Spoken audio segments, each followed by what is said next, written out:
Curhat Aki Hoirudin usia 100 panas-panas jual lumpia.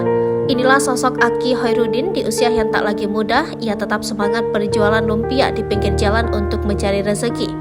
Aki Hoirudin viral di media sosial karena kegigihannya berjualan. Di usia 100 tahun ini, ia tak menyerah berjuang mencari nafkah.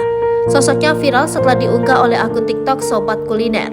Dalam video yang dibagikan, Hoirudin ternyata berjualan lumpia dari pukul 7 pagi hingga sore hari.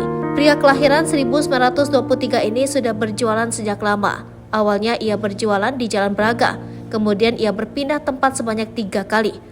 Awal berjualan ia menjual lumpia seharga Rp3.000.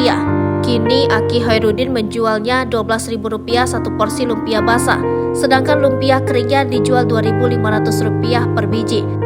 Aki Hoirudin kini berjualan di Jalan Guntur Sariwetan. Setiap harinya, Hoirudin membawa 30 porsi lumpia basah.